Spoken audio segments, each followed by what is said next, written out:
सब की आ गया आत्म हितावे जीवन मुकत सौ कहावे। बड़े ध्यान नाल सुनना, जो जीवदियां जी मुकत नहीं होया मर के कोई मुकत नहीं होया। मर के लोकी मरदे ने फिर अगले जन्म दे च पैंदे ने, मुकत नहीं आउंदे। जो जीवदियां जी मुकत है ओही मुकत है। बैणी कहे सुनोरे संतो मरण मुकत किन पाई। मर के किसनों मुक्ति मिलती है? किसी को भी नहीं। कहत कबीर जो हर ध्यावे जीवत बंधन तोरे। जो अपना ध्यान हरि नाम दे जोड़ लेंदा है जीवदियां जी बंधन तोड़ देंदा है, मुक्त हो जाता है।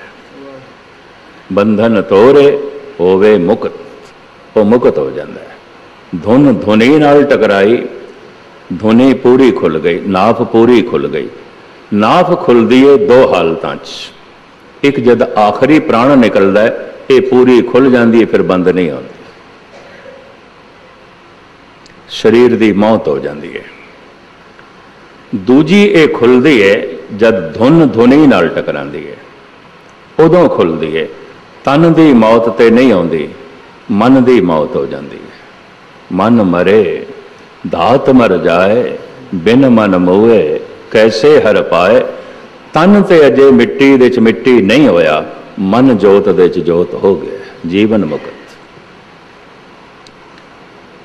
तन ते अजे खाक दे च खाक नहीं होया, मन नूर दे च नूर हो गया। तन ते अजे शमशान घाट नहीं पहुंचया, मन भगवान दे घाट पहुंच गया। तन ते अजे कब्र तक नहीं पहुंचया, मन खुदा तक पहुंच गया। ऐसे पुरुष को कहते ने जीवन मुक्त। ऐसे मनुख तन तो निर्ले पाउंदा है। बंद बंद कटे जा रहे हैं, मने सिंह दे मुस्कुरा रहे हैं, हस रहे हैं, निर्लेप। तन तो निर्लेप, कोई गहरा संबंध नहीं। वो तो जितने हुण श्वास ने भोगने पैने ने, पर निर्लेप। 2 साल पहले एक ब्रह्मज्ञानी आत्मा समा गए। बड़ी गूढ़ी मेरी उन्होंने नाल मित्रता सी। बाबा दर्शन सिंह गन्नूपुर काले, अमृतसर तो 6-7 मील की दूरी ते एक छोटा जिहा पिंड, बिल्कुल गुमनाम जिहा रहिंदे सन। तबीयत उन्होंने खराब हुई तो मैं उचेचा बीमार पुरसी लिए उत्थे पहुंचे। उन्होंने हालत देख के फिर सुभाविक मैं कह दिता, मैं कि बाबा जी थानू बड़ी तकलीफ आउंदी होवेगी। एक सज्जन उन्होंने मत्था दबा रहा सी, एक पैर ते कुछ पीड़ा भी सी। डॉक्टर बैठे हुए सन। मैं सुभाविक कहा, मैं कि बहुत तकलीफ होवेगी बाबा जी। हस के कहन लगे, मस्कीन किहड़े चक्रां च पिया, भोजन असी छक लिया, ये झूठी थाली कोई चुकदा है तो चुक लवे, इहदे नाल कोई मतलब नहीं। असी अपने घर पहुंच गए, इस घोड़े की लोड़ नहीं, नहीं इस शरीर की लोड़ नहीं। मेरे नाल बड़ियां खुलियां गल्लां कर लेंदे सन।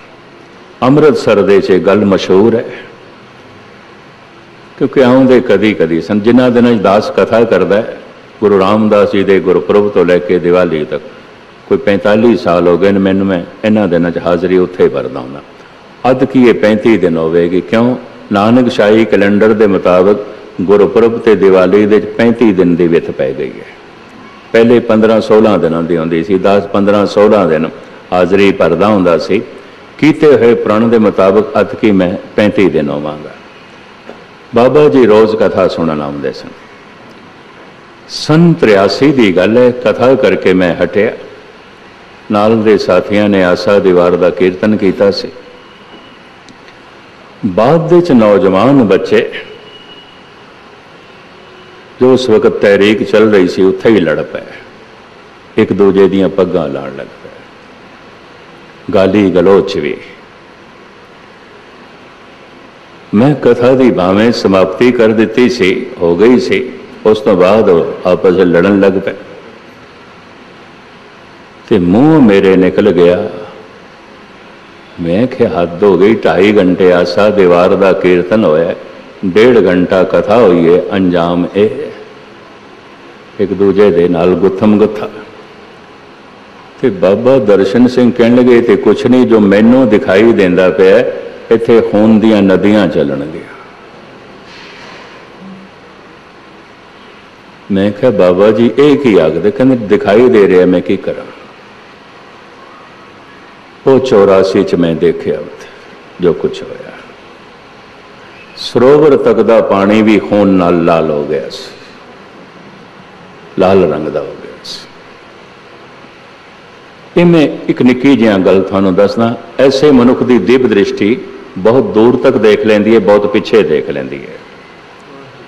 मैनू कहन लगे तेरे नाल मेरा पिछले जन्म का संबंध है। बड़ियां गल्लां करदे सन, प्यार बड़ा सी, असीस बड़ी देंदे सन। मैं सुभाविक पुछण गया, मैं कहा बाबा जी तकलीफ होवेगी? कहन लगे भोजन असी छक ले, झूठी थाली कोई चुकदा है तो चुक लवे, इहदे नाल कोई मतलब नहीं। ऐसे पुरुष नूं कहंदे जीवन मुक्त। रहिंदे इस तन दे च ने, तन तो निरले। भाई मनी सिंह ऐसे ही सन, भाई मती दास ऐसे ही सन, भाई तारू जी ऐसे ही सन। इस्लामी दुनिया च भी एक होया है बड़ा गजब का इसे तरह का पुरुष मंसूर। जुनैद का चेला से, बस 5-7 मिनट में लेना थोड़े। जुनैद का चेला से, जुनैद ने इसनों ध्यान साधना दसी सी, जप करिया कर। अल्लाह दा जप करदा सी। एक दिन उहदे जबान चो उच्ची हूक निकली, अनल हक, अनल हक, अनल हक। किधरे धुन धोनी नाल टकरा गई, नाप खुल गई। रब्बुल मजीद हजरत बाबा नानक निकलिया मंसूर दे कंठ तो, अनल हक, मैं हक हो गया, मैं सच हो गया। जुनैद कहंदा ऐ मेरे बच्चे, इस डेरे तो बाहर तू ये नहीं कहना, नहीं तो मैं तेनों बचा नहीं सकांगा। ये कुफर है, नहीं बोलना। तो मंसूर कहने लगा अच्छा मेरे मुर्शद, मैं नहीं कवांगा, नहीं कवांगा। पता जुनैद ने की आख्या? नहीं इंज नहीं, कोई पता नहीं तू मस्त फकीर है, तो खुदा की कसम चुक के नहीं कहेगा। हुण जद मुर्शद आ गए तो विचारा की करे? उन्हें आख दिता कसमे खुदा, अनल हक नहीं कवांगा, नहीं कवांगा। शाम दे समय काहरा दे सारे फकीरां ने बादशाह दे घर जाना सी। उन्हें सारियां दा लंगर आख्या सी, जिन्हों ब्रह्म भोज कह देंदे ने, असी लंगर कह देंदे हैं। उन्हें सारे फकीरां नूं दावत दिती सी, जिहड़े चोटी दे नामवर फकीर सन मिस्र दे, खास करके कारा दे। तो जुनैद नूं भी ये सद्दा पत्र आया सी, ते सद्दे पत्र दे च ये सी हर एक फकीर अपने नाल 1-2 शिश लिया सकदा है। शाम नूं तैयार होके जब जुनैद चलन लगे तो एकदम ख्याल आया, मंसूर बेटे चल तो मेरे नाल, अजे तू रोटी नहीं खादी, चल मेरे नाल, बादशाह दे घर दावत है। उन्हें सारे फकीरां नूं बुलाया, चलिए। हुण मुर्शद दा हुक्म विचारा नाल चल पिया।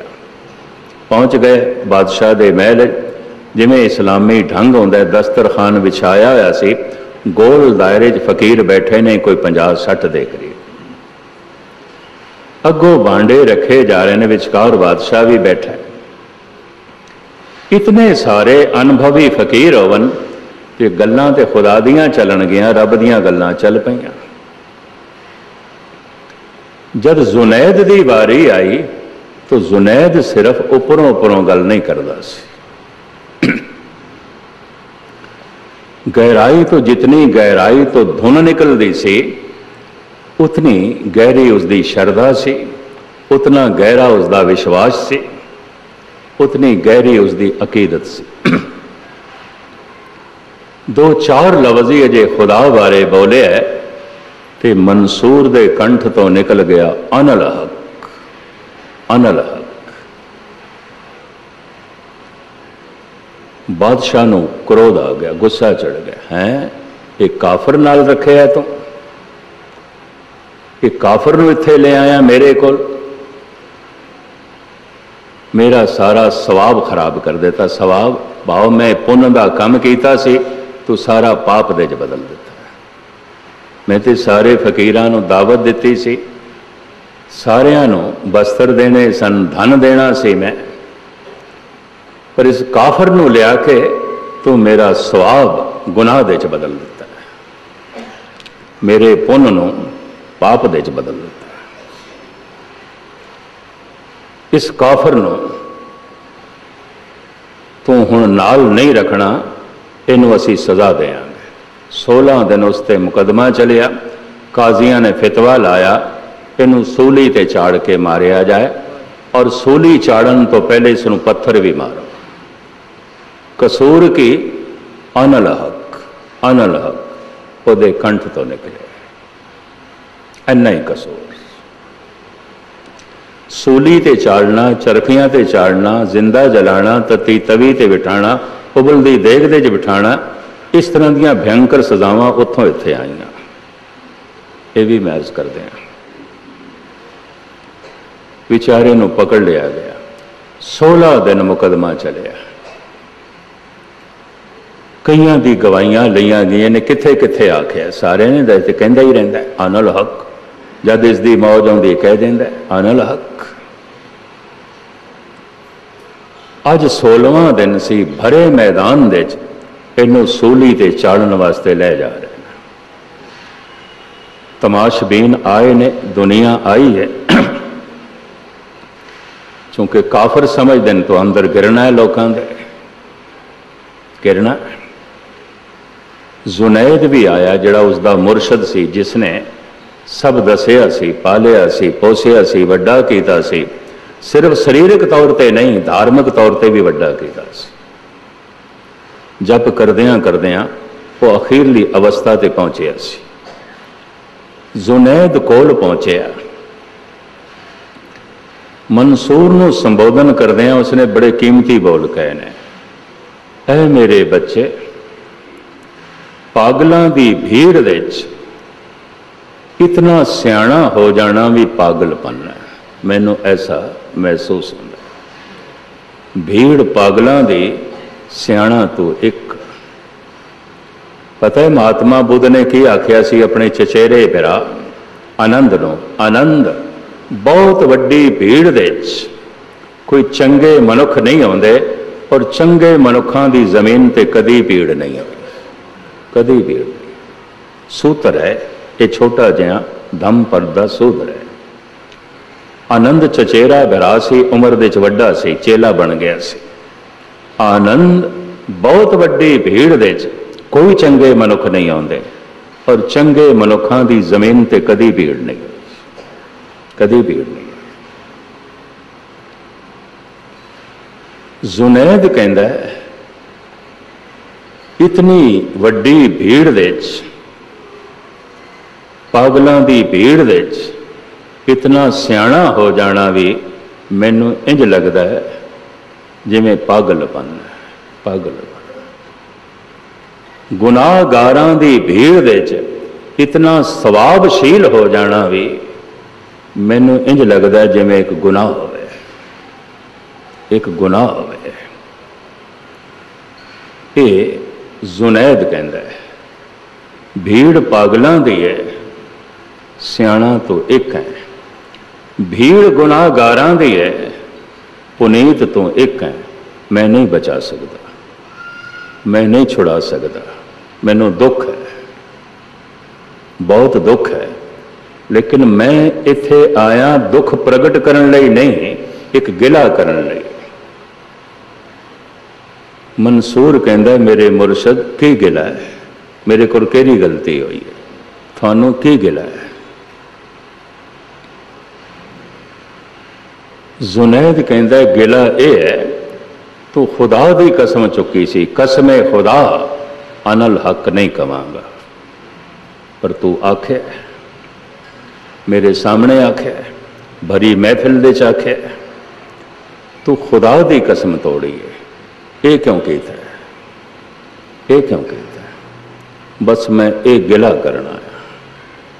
तू पुनीत है, तू महान है, तू बहुत बड़ा सियाणा है, दानिशमंद है, पर एक गलती ये पहाड़ जैसी तेरे को हुई है।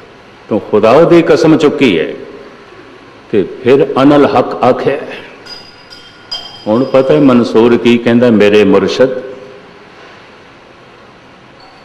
मैं अनल हक नहीं आख्या, नहीं आख्या। मंसूर ते पता नहीं कदों दा मिट गया है, ते जे खुदा ही अनल हक आखण लग पवे तो बेचारा मंसूर की करेगा? मैं नहीं आख्या, मैं नहीं आख्या। कहंदे जुनैद ने अपना सिर मंसूर दे कदमां ते रख दिता। तू नहीं आख्या, वाकई खुदा तेरे अंदरों बोले, तू नहीं आख्या। जलाद ने भाई मनी सिंह दे पैर कट दिते ने, हथ कट दिते ने, गर्दन दी वारी। ते भाई साहब जपजी साहब दा पाठ किसी धुन दे कर रहे सन, मस्ती दे सिर्फ 3 पौड़ियां रहिंदियां सन ते सलोक रहिंदा सी। भाई साहब बोल पे, थोड़ी देर रुक जा, मेरा पाठ पूरा होने ले, मुकम्मल होने ले, क्योंकि जीवन एक साज है, ते साज ना रहा तो मैं वो पाठ नहीं कर सकांगा। तू गर्दन कटनी है कट, पर थोड़ा जिहा रुक जा। जलाद कहंदा मैनू इजाजत नहीं इस तरह की, मैं नहीं रुक सकता। वार कीता, गर्दन धड़ तो अलग कर दी। कवि संतोख सिंह जी गुरप्रताप दे लिखते हैं, रोम रोम दे उच्ची धुन सूर जो है सूरज प्रकाश दे लिखते हैं, जपजी साहब दी उच्ची उच्ची धुन रोम रोम दे निकल रही सी। जब पाठ दा भोग पिया, आखिरी प्राण तां गया।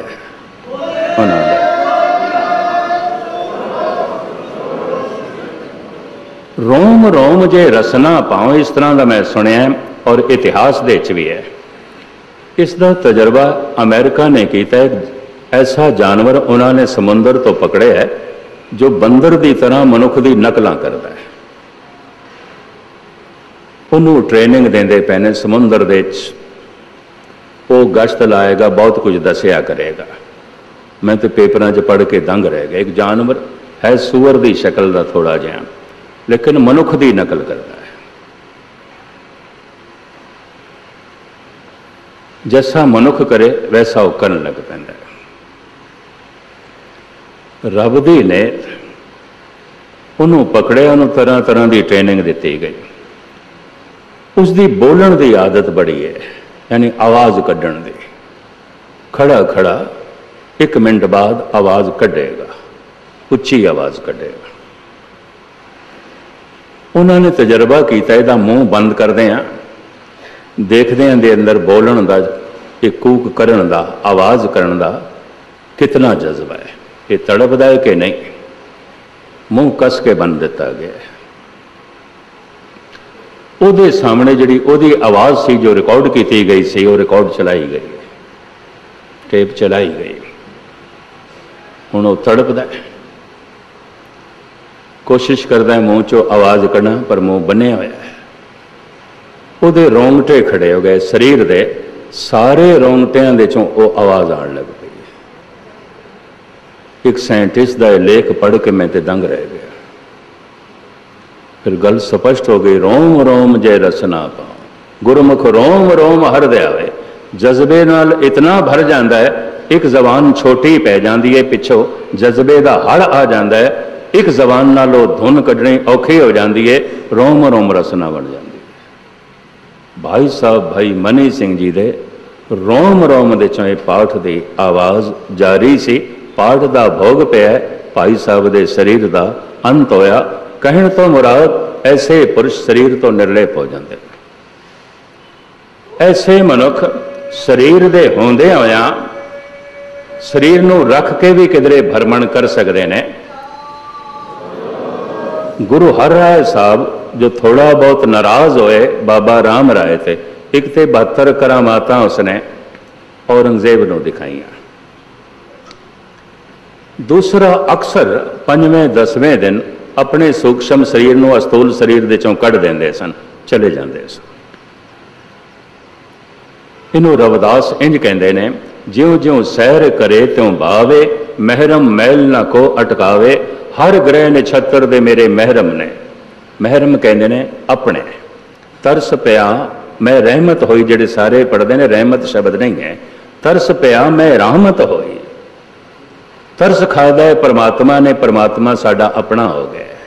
महरामत महरम, तरस पिया मैं रहमत होई, सतगुर सज्जन मिले। महरम मैल ना को अटकावे, रविदास कहते सब मेरे महरम ने, मैनू किसी भी ग्रह नछत्र दे जान विच अटक नहीं है।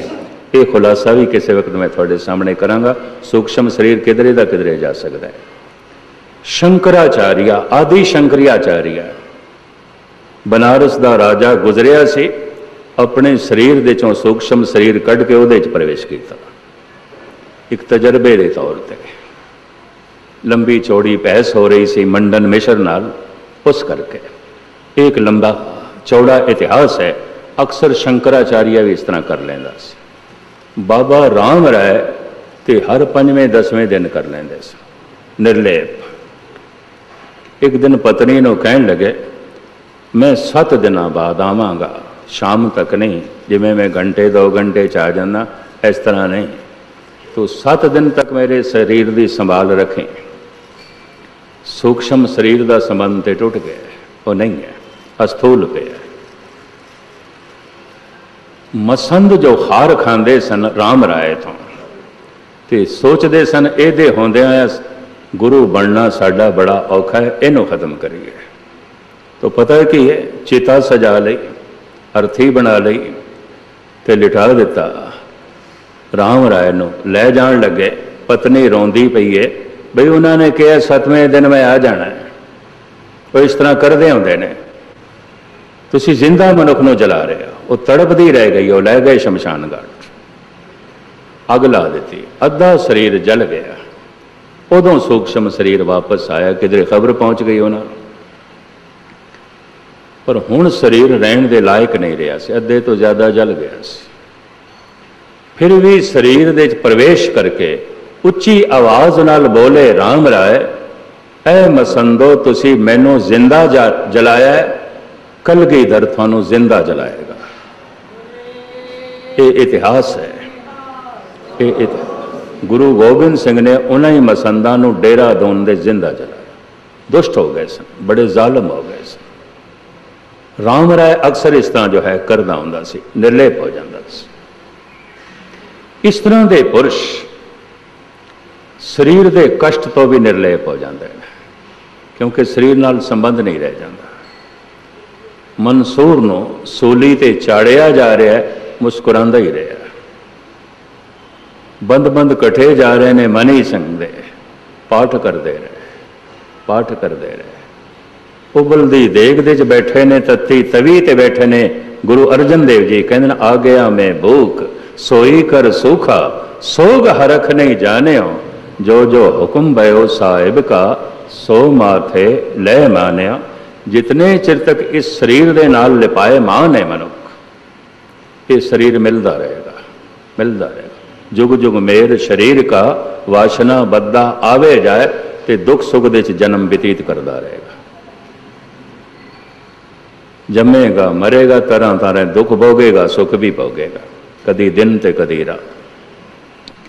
जन्म मरण तो उस दिन रहत होवेगा, कदों ज्योति जोत रली, जिस दिन सूक्ष्म शरीर जो जोत है परमात्मा दे लीन हो जाएगा। उस तो पहले नहीं, ये चलता रहेगा। भारत दे सब तो बड़ा दुख जन्म नूं मनदे ने ते मरण नूं मनदे ने, बाकी सारे दुख जन्म मरण दे विचकार ने। सब तो बड़ा दुख जन्म, जम जम मरे, मरे फिर जमे, बहुत सजाए पया दे सलमे। बहुत वड्डी सजा मिल गई कि जमदा है मरदा है, जमदा है मरदा है। प्रभ जन्म मरण निवार, हार परेओ द्वार। ये उदों होंदा है जद धुन नाभि तक पहुँचती है, नाफ पूरी खुल जाती है, शरीर जिंदा रहिंदा है, वासनावां दी मौत हो जाती है, कामनावां दी मौत हो जाती है, चिंतावां दी मौत हो जाती है, पापां दी मौत हो जाती है, दुखां दी मौत हो जाती है। ये मन जोत स्वरूप जोत दे च लीन हो जाता है। ज्योति जोत रली, संपूर्ण थी आराम, यात्रा संपूर्ण हो जाती है। संसार ते आया सफल हो जाता है, शरीर दे तलते ते जिंदा है पर मुक्त हो गया। प्रभ की आ गया आत्म हितावे, जीवन मुक्त सो कहावे। सानू प्रभु ने नाफ दिती है, पवन दिती है। इस पवन दे नाल वाहिगुरु वाहिगुरु दी धुन अलाप सकते हैं ते ध्यान करके इस धुन को वापस ले जा सकते हैं और गहराई नाल सुन सकते हैं। जिस दिन ये अपने केंद्र ते धुन चली गई, जन्म मरण मिट जाएंगे, मनुख निर्लेप हो जाएगा, सूक्ष्म का संबंध अस्थूल नाल टुट जाएगा। इतनियां सेवावां इस वक्त प्रवान करनियां। सारियां दा धन्यवाद। भुल चुक दी क्षमा। वाहिगुरू जी का खालसा, वाहिगुरू जी की